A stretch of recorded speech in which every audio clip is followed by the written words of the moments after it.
আসসালামু আলাইকুম। এখন আমরা আলোচনা করব হোয়াইল এর ব্যবহার নিয়ে। হোয়াইল শব্দের অর্থ হচ্ছে যখন ডট ডট তখন। এটি দ্বারা কোনো কাজ চলমান সময়ের মধ্যে বোঝানো হয়। চলমান সময়ের মধ্যে বোঝানো হয় অর্থাৎ একটি কাজ হচ্ছে এবং তার সঙ্গে সঙ্গে আরেকটি কাজও হয়ে যাচ্ছে, এমনটা বোঝানো হয়। হোয়াইলের গঠন এখানে একটু লক্ষ্য করুন। হোয়াইল যুক্ত অংশটা যদি প্রেজেন্ট টেন্সের হয়, হতে পারে পাস্ট টেন্সের হতে পারে, অথবা ফিউচার কন্টিনিউয়াস টেন্সেরও হতে পারে। তাহলে আমরা হোয়াইল যুক্ত অংশটা কোন টেন্সের হবে একটু ভালো করে বোঝানোর চেষ্টা করি। হোয়াইলের পরের অংশটা যদি প্রেজেন্ট কন্টিনিউয়াস টেন্সের হতে পারে, পাস্ট কন্টিনিউয়াস টেন্সের হতে পারে, ফিউচার কন্টিনিউয়াস টেন্সেরও হতে পারে। প্রেজেন্ট কন্টিনিউয়াস টেন্সের গঠনটি হচ্ছে subject plus am is are plus ভার্বের সঙ্গে আইএনজি প্লাস অবজেক্ট এক্সটেনশন।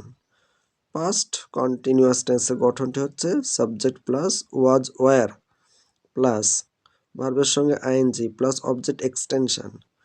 আর ফিউচার কন্টিনিউয়াস টেন্সের গঠনটি হচ্ছে সাবজেক্ট প্লাস শ্যাল বি অথবা উইল বি প্লাস ভার্বের সঙ্গে আইএনজি যুক্ত plus object extension.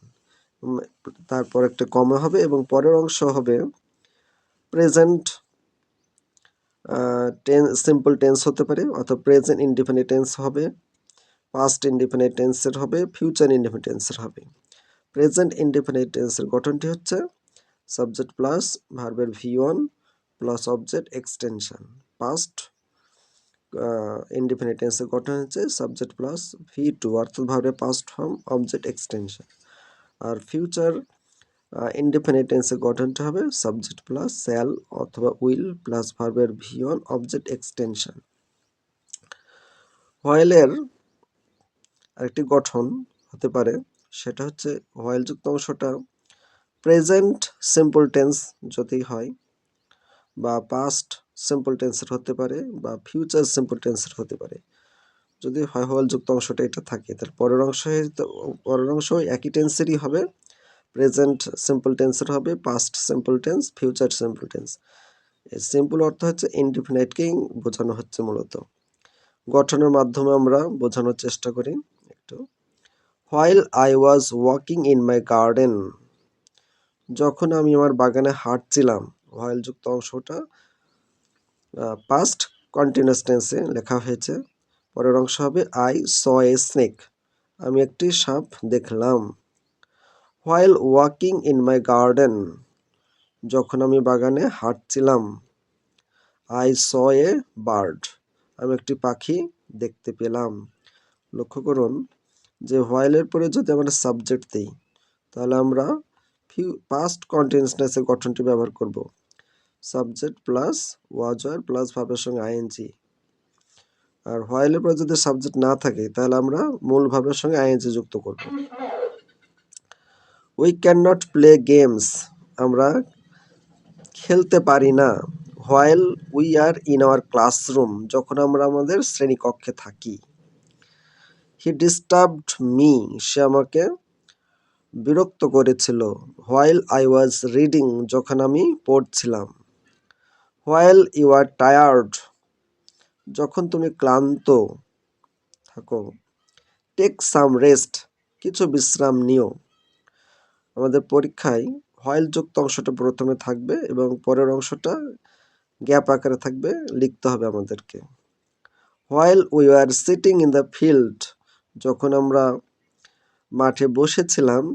We heard a loud sound, তখন আমরা শুনতে পেলাম একটি উচ্চ শব্দ। ডু নট প্লে, খেলো না। হোয়াইল ইউ আর স্টাডিং, যখন তুমি পড়ালেখা করছো। While I was in Dhaka, যখন আমি ঢাকায় ছিলাম। I went to visit the zoo, আমি চিড়িয়াখানা দেখতে গিয়েছিলাম। স্ট্রাইক, আঘাত করো। While the iron is hot, যখন লোহাটা গরম থাকে। এই বাক্যটা একটি প্রবাদ বাক্য।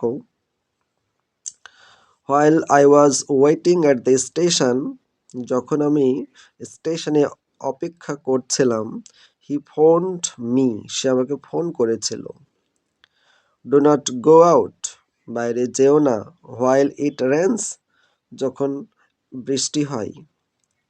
ডু নট টক, কথা বলো না, হোয়াইল ইউ রিড, যখন তুমি পড়ো। I was wandering or fishing, যখন আমি ঘুরে বেড়াচ্ছিলাম বা যখন আমি মাছ মারছিলাম। হোয়াইল ইট ওয়াজ রেইনিং, যখন বৃষ্টি হচ্ছিল।